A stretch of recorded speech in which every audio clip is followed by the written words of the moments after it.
আমরা জেনেছি সে মুআবিয়া রাদিয়াল্লাহু তাআলা ছেলে তাবিঈ ছিল, সে এখন আমরা তাকে দোষারোপ কেন করি? তার শাসন আমলে হুসাইন রাদিয়াল্লাহু শহীদ হয়েছে, এই জন্যে তার দোষ আমরা দেই।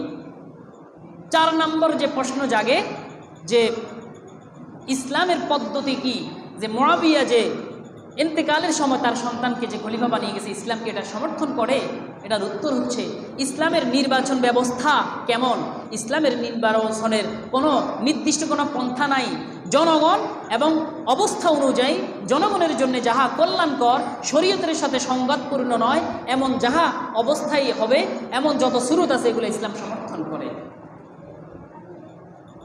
তদ্রূপভাবে আমির মুআবিয়া রাদিয়াল্লাহু তাআলা আনহু কি করেছেন?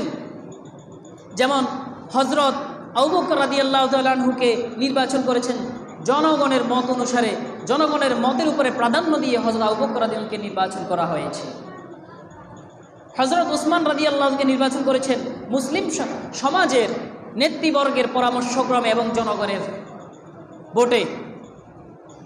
ওমর রাদিয়াল্লাহুকে নির্বাচন করা হয়েছে যে পূর্ববর্তী খলিফা, আগের খলিফা পরের খলিফাকে নির্বাচন করার পরে জনসমর্থন পেয়েছেন, এটা হলো হযরত ওমর রাদিয়াল্লাহু। সুতরাং আমির মুআবিয়াও ওই শেষের পন্থাটাই অবলম্বন করে তার সন্তানকে তিনি নির্বাচিত করেছেন, খলিফা বানিয়েছেন।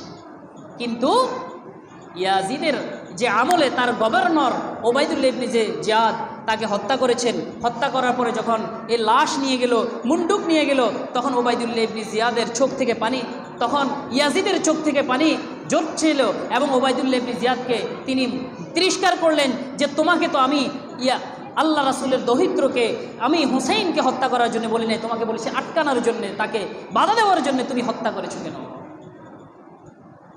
তারপরেও ইয়াজিদের দোষ থাকবেই থাকবে, কারণ তার শাসন আমলে হয়েছে। তিনি যথাযথ এদেরকে হত্যা করেন নাই, ওবায়দুল্লাহ ইবনে জিয়াদকে তিনি ব্যবস্থা নেন নাই, এই জন্য তার দোষ থাকবেই। এবং তাই নয়, তখন আমাদের দেশের মতো ভিডিও কলে দেখা অথবা সাথে সাথে খবর নেওয়ার কোনো ব্যবস্থা ছিল না। রাষ্ট্রীয় বিভিন্ন সীমান্তে চৌকি ছিল, অশ্বারোহী ছিল, এক অশ্বারোহী থেকে আরেক অশ্বারোহী পর্যন্ত খবর পৌঁছাইতো, এভাবে খবর আদান প্রদান হইতো।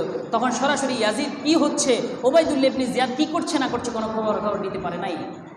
কিন্তু ওবায়দুল্লাহ ইবনে জিয়াদ যে নির্মম নিষ্ঠুরতা করেছে, এর বিরুদ্ধে ইয়াজিদ যথাযথ ব্যবস্থা নেয় নাই। এই জন্য ইয়াজিদকে কি করা যায় না, ধোয়া তুলসীতে পাতা বলা যায় না। তবে এতটুকু সত্য, সে ক্যারেক্টারলেস ছিল না, চরিত্রহীন ছিল না, কিন্তু সে পাপাচার পাপিষ্ট এই জন্যে যে তার খেলাফত আমলে আল্লাহ রাসূলের নাতিকে কারবালার ময়দানে সে নির্মমভাবে হত্যা করেছে। তার আমলে হত্যা হয়েছে, সে হত্যা করে নাই, সে বাধা দেওয়ার জন্য বলেছে। মুহতারাম হাজিরিন, এই ছিল কারবালার নিরপেক্ষ দৃষ্টিভঙ্গি, নিরপেক্ষ অবস্থা। বাড়াবাড়িও করা যাবে না, ছাড়াছাড়িও করা যাবে না। সঠিক ইতিহাস মুসলমান হিসাবে আমাদের জানা থাকা উচিত। আল্লাহ রাব্বুল আলামিন সবাইকে বুঝার আমল করার তৌফিক দান করুন। বলি আমার আপনাকে ওয়া আলাইকুম।